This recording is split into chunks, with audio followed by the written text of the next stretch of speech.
చదువుకుందాం. దేవుడికి మహిమ కలుగును గాక.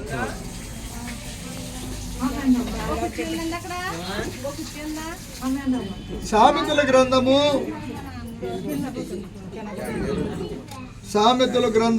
25వ అధ్యాయము 2వ వచనం. సంగతి మరుగు చేయుట దేవునికి ఘనత. సంగతి శోధించుట రాజులకు ఘనత. మరలా చెప్తున్నాను, నాతో పాటు అందరూ చెప్పండి. సంగతి మరుగు చేయుట దేవునికి ఘనత. సంగతి శోధించుట మనుషులకు అనగా రాజులకు ఘనత. హల్లెలూయా. ఆకాశముల ఎత్తును భూమి లోతును రాజుల అభిప్రాయమును అగోచరములు. పిల్లరా, చాలా లోతైన మర్మాలు ఇక్కడ మనము చదువుకుని ఉన్నాము. హల్లెలూయా. వెండిలోని మస్టు తీసివేసిన ఎడల పుటము వేయువాడు పాత్ర ఒకటి సిద్ధపరచును. హల్లెలూయా. క్రీస్తునందు ప్రియమైన దేవుని బిడ్డలారా, ఈ సమయంలో ఒక అతీతమైన మర్మాలు దేవుని యొక్క సముఖంలో మనం వినబోతున్నాం. చాలాసార్లు మనము మానవ జాతి సంగతి ఏమైనా ఉంటే అది ఇతరులకు చెప్పకుండా ఉండలేం. అది మంచి సంగతి అవనివి, చెడ్డ సంగతి అవని, దాన్ని మరుగుపరిచేదా, దాన్ని బయలుపరిచేదాకా మనము సైలెంట్గా ఉండలేం. హల్లెలూయా. మనకి మరి దేవుడికి తేడా ఏంటంటే, దేవాది దేవుడు ఏం చేశారంటే మరుగు చేశారంట. సంగతి మరుగు చేయుట దేవునికి ఘనత. హల్లెలూయా. ఏ సంగతి మరుగు చేశారు ఆయన? దేనిని మరుగుపరిచారు? దేనిని మరుగుపరిచారంటే రక్షణ కార్యాన్ని మరుగుపరిచారు. చప్పట్లు కొట్టి హల్లెలూయా, హల్లెలూయా. ఆ సంగతి మరుగు చేయడానికి గల కారణాలు కూడా ఉన్నాయి. ఏమిటా కారణాలంటే, పరలోక రాజ్యం కొందరే ప్రవేశిస్తారన్న లేఖనము కొరకై మరుగుపరిచాడు. హల్లెలూయా. నాకు నేనుగా చాలా ముబ్బు తప్పి అయిపోయేవాడిని. ప్రభు నన్ను పిలుచుకున్నాడు, ప్రభు నన్ను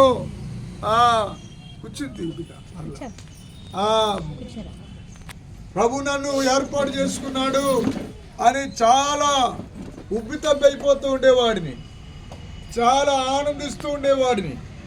కానీ ఒక రోజు ఈ లేఖనం చదవగానే దేవుడు నాతో మాట్లాడడం ప్రారంభించారు. హల్లెలూయా.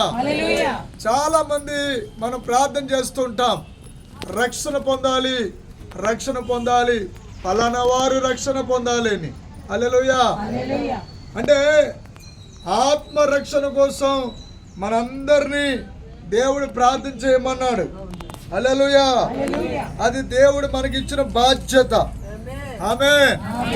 అందుకోసము దేవుడు నీ ఆశ ఏమాత్రం భంగము కానేరదని కూడా అన్నాడు.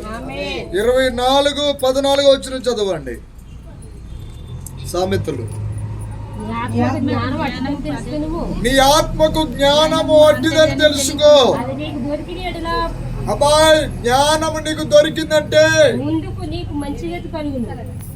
అది నీకు దొరికిన ఎడల దేవునికి స్తోత్రం. మీరు ఇక్కడ గమనిస్తున్నారా? దొరకడం ఏంటి, మరుగుపరచడం ఏంటి? ఈ రెండు ఒకటే. మరుగుగా ఉన్నదా దొరికిందంటే మనకెంత ఆనందం కలిగితే చెప్పండి. హల్లెలూయా, హల్లెలూయా చెప్పండి. హల్లెలూయా. ఒకరోజు పెట్రోల్ బంక్ దగ్గర ఉన్నాం. పెట్రోల్ బంక్ దగ్గర ఉంటే ఒక ఆవిడ స్కూటీ వేసుకుని వచ్చింది. పెద్ద బ్యాగ్ ఉంది. ఆ బ్యాగ్ స్కూటీకి తగిలించుకుని ఉంది. దాంట్లో ఆ బ్యాగ్ పెట్రోల్ వేసుకుంటున్న టైంలో ఆ బ్యాగ్ ఊడిపోయి కింద పడిపోయింది. ఆవిడ అంతటా వెళ్ళిపోతుంటే నేను నాతో పాటు ఇంకొక అతను ఉన్నారు. ఉంటే ఆ బ్యాగ్ తీసి చూసినప్పుడు దాని నిండా బంగారు గాజులు, తర్వాత 500 రూపాయల కట్టలు, చాలా డబ్బు ఉందన్నమాట. ఉంటే ఆవిడ వెళ్ళిపోతుంది. సడన్గా ఇద్దరు వచ్చేసారు నా దగ్గరికి. ఒకడేమో దేవుడు ఇచ్చాడు నీకు, తీసేసుకుని పక్కన పెట్టేసుకో అని ఒక స్వరం ఏమో అది ఆ బిడ్డది, నువ్వు అప్పగించు, కాకేసి అప్పగించు అని. హల్లెలూయా. అందుకే స్నేహం కూడా సరైన వారితో స్నేహం చేయాలి. మనం ఎవరితో పడితే ఆ వాళ్ళతో స్నేహము చేయకూడదు. ఆ సమయంలో నా పక్కనున్న ఆయన ఏమన్నారంటే, మనది కాని దానిని మనం ముట్టుకోవద్దు, ఇచ్చేయాలని అన్నాడు. వెంటనే నాలో ఉన్న ప్రవక్త మేలుకున్నాడు. హల్లెలూయా. సామాన్యమైన మానవుడితో జ్ఞానం బోధించుకోవడం ఏంటి అని ఒక్క క్షణం కూడా ఆలస్యం లేకుండా గట్టిగా ఆ రోడ్డు మీదకి వెళ్ళి కాకేసినప్పుడు ఆవిడ వెనకాల ఇంకో బండి వెళ్తున్న ఆ బండి ఆయన స్పీడ్కి వెళ్ళి ఆవిడతో చెప్తే వెనక్కి తిరిగి వచ్చింది. వెనక్కి తిరిగి వస్తే అవన్నీ ఆవిడకి ఇస్తే కాలుకి దండం పెట్టి 100 రూపాయలకి ఎంత చేతులు నడుతుంది. హల్లెలూయా. సోదరు చెప్పండి, ఇచ్చేసాం. హల్లెలూయా. ఎందుకు ఈ విషయం చెప్తున్నానంటే, మరుగుగా పట్టుకుని వెళ్ళిపోవాలని కుందు పాపం ఆవిడ, కానీ పెట్టిన ఆ కొంకిని లూజ్ అయిపోయి కింద పడిపోయింది. ఈ దినాల్లో చాలా జాగ్రత్తగా మర్మం చెప్తున్నాను, చాలా నిగూఢమైన మర్మం. భూమికి ఒక సంగతి ఉంది, ఆ సంగతి మరుగు చేశారు దేవుడు. ఎవరికి పడితే వారు దేవుడిలోనికి రక్షణ పొందాలనేది దేవుడు సంకల్పం అని అందరి ఊహ. వాస్తవానికి దేవుడి యొక్క సంకల్పం ఏంటో తెలుసా? పరలోక రాజ్యము అందరిది అని అనలేదు, కొందరిది. మార్గము ఇరుకైన మార్గం అన్నారు. హల్లెలూయా. కానీ లోకమందంతటా సువార్త ప్రకటించబడుతుంది, ఆ తర్వాత అంతము వస్తుందన్నారు. సువార్త ఏంటా సువార్త? హల్లెలూయా. హల్లెలూయా. సువార్త అనగా యెషయా ప్రవచన గ్రంథము 6వ అధ్యాయము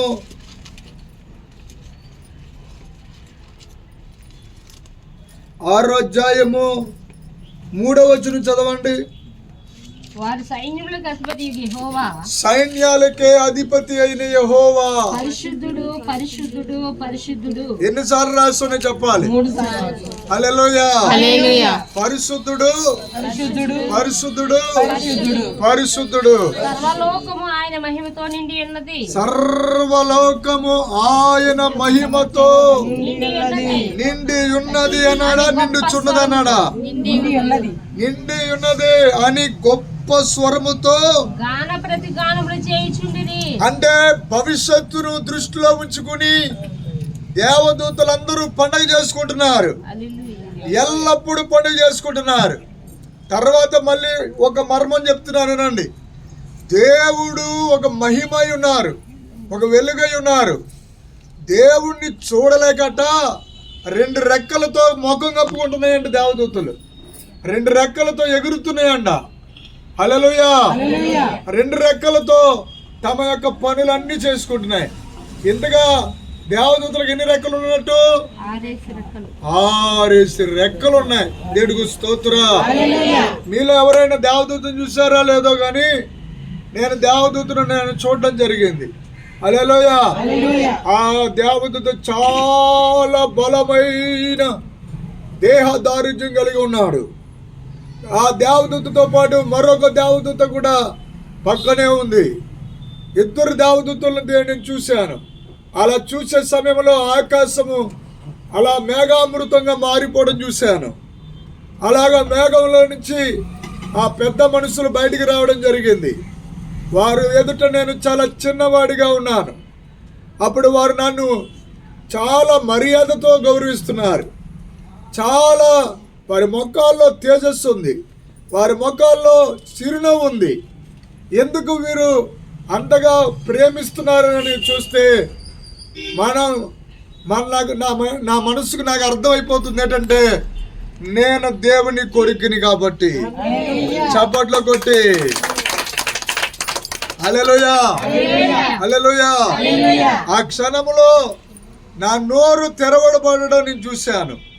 నా నోరులో తెరవబడి మరి అన్య భాషలు పలుకుతుంటే ఒక దేవదూత మరి నా వెనకకు వచ్చి నిలబడడం చూశాను. ఒక దేవదూత నా ఎదుటిగా వచ్చి నిలబడడం చూశాను.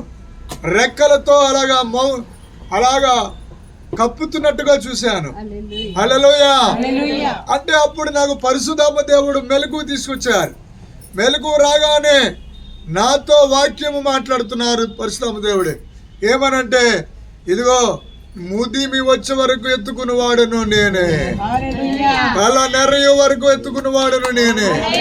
హల్లెలూయా హల్లెలూయా. అప్పుడు వాక్యం, పెద్దలు చెప్పిన వాక్యాలు నాకు గుర్తుకొచ్చాయి. బాప్తిజం తీసుకున్నప్పుడు 2 దేవదూతలు పరలోకం ఏజెంట్ల నుంచి దిగి భూమి మీదకి రాబోతున్నారట.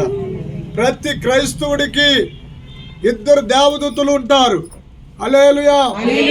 వీళ్ళు ఎప్పుడు కనబడతారు తెలుసా?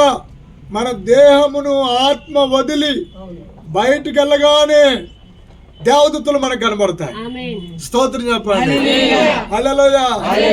మనం కేరింతలు కూడా వేస్తాం, చాలా ఆనందిస్తాం. మన శరీరము, మన ప్రాణము, మన ఆత్మ. హల్లెలూయా. క్రిస్మస్ యొక్క అర్థం కూడా అదే. క్రిస్మస్ ఎన్ని అక్షరాలు ఉంటాయో చెప్పండి? క్రిస్ స్మాస్. హల్లెలూయా. 3 అక్షరాలతో ముడిపడి ఉంటాయి. హల్లెలూయా. ఆ క్రిస్మస్ కూడా పలుకుతున్నప్పుడు చాలా మృదువుగా దాంట్లో నుంచి ఒక శబ్దం వస్తాయి, క్రిస్మస్. హల్లెలూయా. దాన్ని ఎలా కొంతమంది ఎలా మార్చేశారంటే కిస్ మిస్ అని మార్చేశారు. హల్లెలూయా. కిస్ మిస్ అవ్వలేదు. హల్లెలూయా. కిస్ వచ్చింది. దేవునికి స్తోత్రం. ఇంగ్లీషులో కిస్ అంటే ముద్దు. హల్లెలూయా. త్వరగా నువ్వు ముద్దు పెట్టు, లేకపోతే నీ కుమారుడు కోపగిస్తుంటాడంట. వాక్యం చదివించింది. హల్లెలూయా. మనం ఈ లోకంలో ముద్దుకి చాలా బలహీనమైన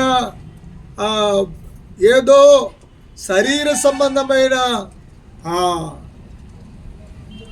నిర్వచనం ఉంది. కానీ వాస్తవానికి ముద్దుకు ఉన్న నిర్వచనం, పరలోక నిర్వచనం దేనికి సదృశ్యంగా ఉందంటే, అర్థమయ్యేలా చెప్తున్నాను నేను. నాది నీది నీదే, నీకున్నదంతా నీదే, నాకున్నదంతా కూడా నీదే. చప్పట్లో కొట్టి పరలోకము నుండి ఒక అద్భుతమైన సత్యము భూమి మీదకి వచ్చింది. త్వరగా ముద్దు పెట్టు, లేని ఎడల కుమారుడు. అమ్మాయి మాట్లాడబెట్టి అది. హల్లెలూయా. ఎందుకు ముద్దు పెట్టాలి? ముద్దు పెట్టే పని ఆయన చేశారు కాబట్టి. హల్లెలూయా హల్లెలూయా. అందుకే ఇలాంటి వారిది నా రాజ్యం అన్నాడు. ఎవరిని చూసి? చిన్నపిల్ల, ఎవరైనా చిన్న పిల్లోడు నీ దగ్గరికి వస్తే నువ్వేం కుదురుంటావా చెప్పు? వెంటనే మనం చేసే పని ఏంటి చెప్పండి? అలా ముద్దు పెట్టుకుంటావా, లేదా కూకట పై కొట్టుతావా? ముద్దు పెట్టుకుంటా. దేవుడికి స్తోత్రం. అలాగే నీవు ఒక పెద్దదానిగా, పెద్దవాడిగా, నీ వయసును బట్టి, నీ యొక్క అనుభవాన్ని బట్టి అని అనుకుంటున్నావు. కానీ దేవుని దృష్టిలో నువ్వు ఎలా ఉన్నావంటే చిన్న బిడ్డగా కనబడుతున్నావు. బాలయేసుగా మారడానికి గల కారణం అదే. దేవుడు మానవ జన్మలో ఉన్నటువంటి 3 అనుభవాలు గుండా వెళ్ళాలనుకున్నారు ఆయన. హల్లెలూయా. మరి 2 అనుభవాలు, ఒకటి బాలుడు అనుభవము, 2 యవన అనుభవము. తర్వాత వృద్ధాప్య అనుభవంలోనికి వెళ్ళలేదని అనుకుంటున్నారా? వెళ్ళారు ఆయన. ఎలాగ తెలుసా? భయంకరమైనటువంటి సిలువ మ్రానును మోయలేక మోస్తున్నప్పుడు అది ఎన్నోసార్లు ఆయన మీద పడిపోయిందంట. ఎన్నోసార్లు మోయలేక పడిపోతే శిరస్సులోనికి కన్నులోనికి ముళ్ళొచ్చేసిందంట. అన్నంత దారుణంగా కొడితే ఆ చర్మం, అందమైనటువంటి ఆ పాలు లాంటి ఆ చర్మం ముక్కలుగా ముద్దలుగా రాలిపోయింది. మీకు ఆ విషయం తెలుసా? వృద్ధాప్యంలో వచ్చినప్పుడు శరీరం ఏమవుతాయి చెప్పండి? ముడతలు పడిపోతాయి. అలాగనే ముడతలు పడిపోయినప్పుడు ఎంత బలహీనమైపోతారో అలాగనే ఇదిగో యేసు కూడా నీ కోసము తాను ఆ అనుభవం గుండా వెళ్ళారు. గట్టుకోగలరు, చెప్పగలరు. హల్లెలూయా. యెషయా గ్రంథము 7వ అధ్యాయము 14వ వచనం చదువు సహకరించండి. కాబట్టి ప్రభు తానే ఒక సూచన మీకు చూపును. ఎవరికి చెప్తున్నాడో వినండి. 13వ వచనం చదవండి. దావీదు వంశస్థులారా వినుడి. అబ్బాయి మళ్ళీ చూడండి. దావీదు వంశస్థులారా. దావీదు వంశము అంటే ఎవరు చెప్పాలి?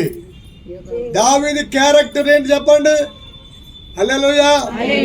దావీదు క్యారెక్టర్ ఏ మాత్రము మంచం కోడి లాగా అలా ఉండు. హల్లెలూయా. హల్లెలూయా చెప్పరంటే ఉత్తరం చెప్పరే. మాకు వ్యవసాయం ఉన్నప్పుడు ఒక గేదెలు కొంటూ ఉంటాం కదా. ఒక గేదెని నాన్నగారు కొనుక్కు తెచ్చారు. తెస్తే ఆ గేదె ఏం చేసేదంటే ఎలా ఎగిరిదో తెలీదు, అటు ఎగిరేసేది ఇటే ఎగిరేసేది. కానీ దాని మెడలో పెద్ద గుదుబండ కట్టిపడేసాడు. కట్టిపడేస్తే అది ఎగరాలనుకున్నప్పుడల్లా కాలుకి తగిలితూ వల్ల అలా నిలబడి క్రమంగా ఉండేది. హల్లెలూయా. హల్లెలూయా చెప్పండి. మనలోనికి కూడా మన యొక్క మానవ స్వభావం అనే పశువు, హల్లెలూయా చెప్పండి అందరూనే, పశువు కొమ్ములు కాదు, మానవ స్వభావం అనే పశువు లక్షణాలు. హల్లెలూయా. ఆ లక్షణాల వల్ల మానవుడు మౌనంగా ఏమాత్రం ఉండలేడు. శరీరం అంతటిలో ఏదో ఒక అవయవము రఫ్ చేస్తూనే ఉంటాయి, మనిషిని ఆతురత పడుతూ ఉంటాయి. కొన్ని అవయవాలు కర్మేంద్రియ అవయవాలుగా ఉన్నాయి, కొన్ని అవయవాలు జ్ఞానేంద్రియ అవయవాలుగా ఉన్నాయి. ఈ రెండింటిని ధరించుకుని వచ్చిన వాడు మహానుభావుడు, కన్యక గర్భాన వచ్చిన యేసుక్రీస్తు. అసలైన సిలువ ఏదో తెలుసా? శరీరమే సిలువ.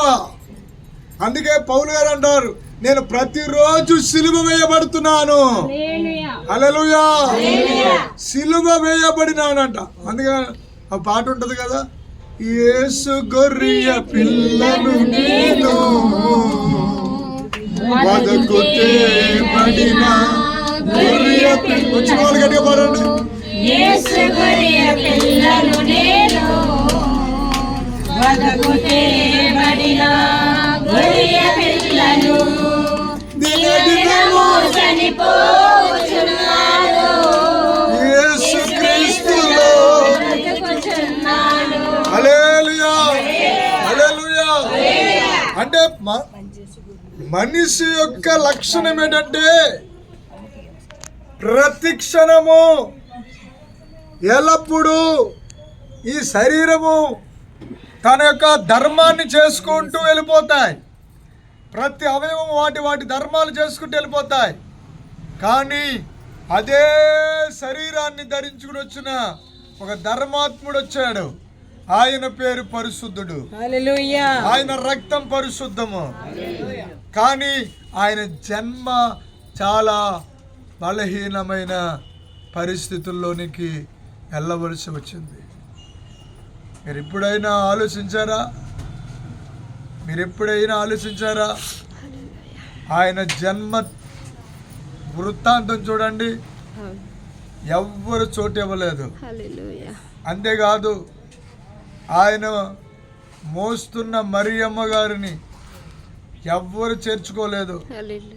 ఆ యేసేపు గారిని ఎవ్వరు మాట ఆలకించలేదు. కానీ అలా మోస్తూ ఉంది.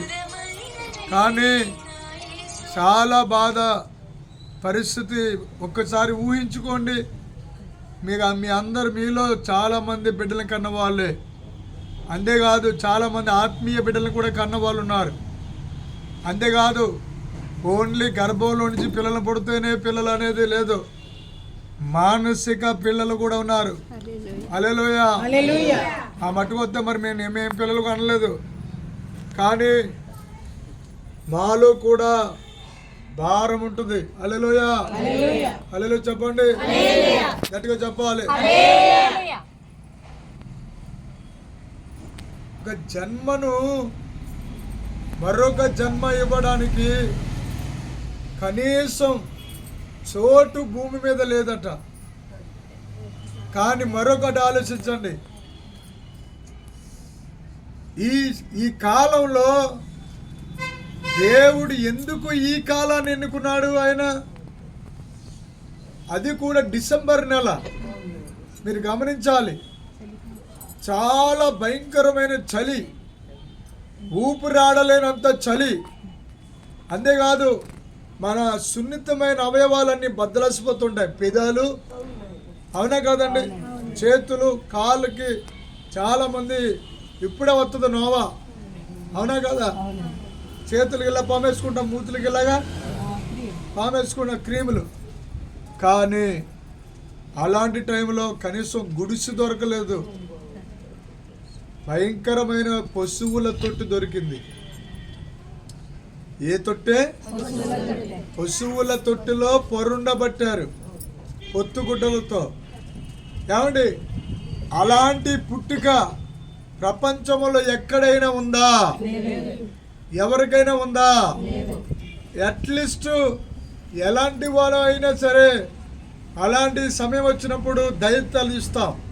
కానీ మీరు ఆలోచించాలి, దేవుడికి దయ దూరం అయిపోయింది, జాలి దూరం అయిపోయింది, మమకారం దూరం అయిపోయింది, స్నేహము దూరం అయిపోయింది, బంధర్కం దూరం అయిపోయాయి. ఇవన్నీ కనుమరుగైపోయాయి. ఈ దినాల్లో కూడా అలాంటి అనుభవాలు గుండా వెళ్ళిన వాళ్ళు మీలో ఎంతో మంది ఉన్నారని పరిశుద్ధ చెప్తున్నాడు. నా ప్రభునందు ప్రియమైన దేవుని బిడ్డలారా, దేవుడు అందరి అనుభవాలు గుండా వెళ్ళడానికి ఆయన ఈ లోకానికి తగ్గించుకుంటూ వచ్చారు. ఆయన హల్లెలూయా. తన్ను తాను తగ్గించుకున్నవాడు, తన్ను తాను హెచ్చించుకున్నవాడు, లేఖనము నెరవేర్పు క్రీస్తులో జరిగింది. హల్లెలూయా. యెషయా గారు దావీదు గారి పేరెత్తారు అనగదా. దావీదు గారి పేరు ఎందుకు ఎత్తారు? దావీదు ఎన్నో శ్రమలు గుండా వెళ్ళారు, ఆయన ఎన్నో గాయాలు గుండా వెళ్ళారు. ఆయన దావీదు వెళ్ళినప్పటికీ దావీదు యొక్క స్టైల్ ఏంటో తెలుసా? పాటలు పాడడం. అందరూ చెప్పాలి, చెప్పండి చెప్పండి. ఇద్దరు వ్యక్తుల యొక్క పేర్లు మీకు గుర్తుకొచ్చేయాలి అక్కడ. రెండవది, కాబట్టి ప్రభువు తానే ఒక సూచన మీకు చూపును, ఆలకించుడి. కన్యక గర్భవతి అయి కుమారుని కంటారు. ఇమ్మానుయేలు అనే పదానికి కింద పుట్టినట్లో చూడండి. దేవుడు మనకు తోడై ఉన్నాడు. హల్లెలూయా, హల్లెలూయా. ఇదిగో బిడ్డ, యేసుక్రీస్తు ప్రభుల వారు అలా పశువుల తొట్టులోనికి రావడానికి గల కారణం ఏంటంటే, ఇందాక నేను దర్శనం చెప్పాను, దేవదూతల దర్శనం, అవునా కదా. హల్లెలూయా. అలాగే దేవుడు మనకు తోడుగా ఉండడానికి వచ్చారంట ఆయన. స్తోత్రం, స్తోత్రం, స్తోత్రం. హల్లెలూయా. ఇది బాగా ఇది అంత ఆసమాసి కాదు. ఒక భూమి మీద ఎవరైనా ఒకరితో స్నేహం చేయాలంటే అర్హత కోరుకుంటాం. పరిచయం వేరు, తర్వాత అనుభవం వేరు. హల్లెలూయా. అనుభవం గుండా మనం వెళ్ళేటప్పుడు జీవితంలో ఎన్నో పరిచయాలు వస్తూ ఉంటాయి. ఇప్పుడు ఈ పరిచయాలు ఆ అనుభవాలు రెండిటిని అధిగమించిన ఒక గొప్ప అనుభూతి ఏమిటో తెలుసా? అదృశ్యమైన దేవుని సహవాసం. చప్పట్లు కొట్టి అదృశ్యమైన దేవుని సహవాసం. ఇది రెండు నేత్రాలు కలిగిన వారై ఉండాలి. ఒకటి మనోనేత్రము, రెండు మామూలు నేత్రాలు. హల్లెలూయా. ఈ బుడగలన్నీ చక్కగా ఏర్పాటు చేశారు. దేనికి? ఇప్పుడు కేక్ కూడా ఏర్పాటు చేశారు. దేనికి? ఇప్పుడు మనందరికి విందు ఏర్పాటు చేశారు. దేనికి? పంటి పండుగ. హల్లెలూయా. కన్నుల పండుగ. ఏ పండుగ అంటారు? కన్నుల పండుగ. ఆమేన్. వీణుల విందు. ఈ మూడాటికి వీళ్ళ ఊరికి వస్తాయా చెప్పండి? ఎలా చెల్లించారు సత్య గారు? సాక్షి బిడ్డ అవునా కదా? హల్లెలూయా. సత్య బిడ్డ అవునమ్మా.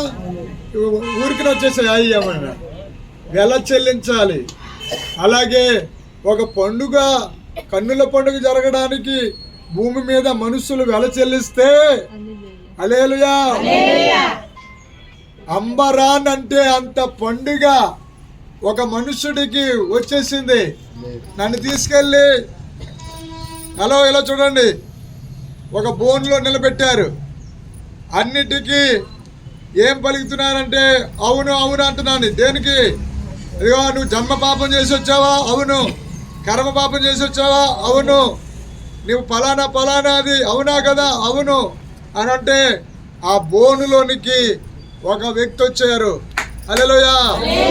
ఆ వ్యక్తి ఎవరంటే నజరేయుడైన యేసయ్య. హల్లెలూయా. హల్లెలూయా. చాలా మందికి పెద్ద డౌట్, 30 సంవత్సరాలు యేసు ప్రభువారు ఏం చేశారు? 30 సంవత్సరాల తర్వాత స్టోరీ మనకు తెలుసు, కానీ ఆ 30 సంవత్సరాల స్టోరీ ఏంటి అని అడుగుతారు. అసలైన విషయం చెప్పనా? హల్లెలూయా. ఆయన 24 గంటలు ప్రార్థన దీపముతో వెలుగుతూ ఉండేవారట ఆయన. హల్లెలూయా. ఏమంటే యేసుక్రీస్తు ప్రభులు వారు ఆయన మహారోదనతో హల్లెలూయా ఎంతగా ప్రయాసపడ్డారంటే ఆయన కన్నీళ్లతో, రోదనతో మీ మీద అగ్ని వేయాలి. ఎప్పుడు నేను అగ్ని వేస్తానా? ఎప్పుడు ప్రజల మీద మండుతానా? ఎప్పుడు వారికి ఆత్మరక్షణ, తర్వాత దేహరక్షణ, తర్వాత ప్రాణరక్షణ, ఈ 3 రక్షణలు కలిపినదే రక్షణ ఆనందము. కొట్టు చప్పట్లు. హల్లెలూయా. హల్లెలూయా. హల్లెలూయా. దేవుడు ప్రయాసపడ్డాడు. అందుకే ఆయన అంటాడు, ప్రయాసపడి భారం మోయించున్న వారులారా నా యొద్దకు వచ్చేయండి. హల్లెలూయా. నేను మీకు విశ్రాంతినిస్తాను. హల్లెలూయా. విశ్రాంతి అంటే మీకు అందరికి అర్థమయ్యేలా చెప్తాను. ఈ లోకంలో చలనచిత్రాలు తీస్తారు. విశ్రాంతి అనేది ఎప్పుడు వేస్తారు? మధ్యలో వేస్తారు. అంటే ఇంకా కథ ఇంకా అయిపోలేదు, అసలైన కథ మన ముందు ఉందని. అవునా కదా? అలాగే నీ జీవితము అది 100 సంవత్సరాలు వేసుకో. హల్లెలూయా. అమ్మ కడుపులో నుంచి వచ్చినది మొదలుకొని ఈ లోకములో ఉన్నంత వరకు ఒక స్టోరీ ఎగలేం చేస్తున్నా. హల్లెలూయా. స్తోత్రం చెప్పండి. హల్లెలూయా. ఈ 100 సంవత్సరాల చరిత్ర ఒక ఎత్తు అయితే ఆ తర్వాత మరొక ఎత్తు ఉంది. ఆమేన్. ఆమేన్. హల్లెలూయా. ఇదిగో క్రైస్తవ్యము అంటే అర్థం ఏంటో తెలుసా? 2 జన్మల తాత్పర్యము. హల్లెలూయా. క్రైస్తవ్యం అంటే ఒకటి మీకు అర్థమయ్యేలా చెప్తాను. మీరు పడుకుంటారా పడుకోరా? భలే పడిగా పడుకోకపోతే నిలబడి మాపలంతా కూర్చుంటుంటావు ఏంటి? హల్లెలూయా. పడుకున్నారు. మీరు పడుకున్న తర్వాత మీకు మీ దేహంలో మంచి మామూలు ఒకరైతే మొత్తం రైలుకు పోతే కూత. హల్లెలూయా. పడుకోగానే అని శబ్దాలు, ఒక్కొక్కరు ఒక రకమైన శబ్దాలు చేస్తూ ఉంటారు. హల్లెలూయా. హల్లెలూయా చెప్పండి. ఒక్కొక్కరు పడుకుంటే చేతులు కదులుతాయి, కాళ్ళు కదులుతాయి, హల్లెలూయా. అదిగో చూసావా, సోదరు చెప్పండి, అవి సమయాన్ని సందర్భంగా పేలుతున్నాయి, ఒక క్రమంగా మర్యాదగానే. దేవుడికి స్తోత్రం. హల్లెలూయా. యామరపాటుగా మీరు పడుకున్నారంటే అవి పేలిపోతుంటాయి. సోదరు చెప్పండి. హల్లెలూయా. కాబట్టి ప్రియులారా, ఏం చెప్తున్నాను నేను? నిద్ర. హల్లెలూయా. నిద్రనంత మాత్రాన ప్రాణానికి ప్రమాదమా? కాదు. హల్లెలూయా. ఇదిగో యేసు కూడా నీకోసం ఎల్లప్పుడూ ప్రార్థిస్తూనే ఉన్నారు, ఒక్క చోట మాత్రమే. హల్లెలూయా. హల్లెలూయా. ఒక్క చోట మాత్రమే ఆయన పడుకున్నారు. ఎక్కడ చెప్పాలి మీరు? ఓడలో పడుకున్నారు ఆయన. హల్లెలూయా.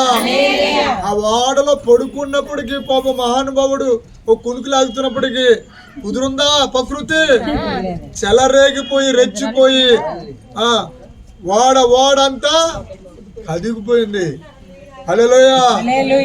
యేసు ఈ లోకంలోనికి వచ్చి ఏమాత్రం సుఖమును కోరుకోలేదు ఆయన. అందుకే నాకు యేసు అంటే ప్రాణం. హల్లెలూయా.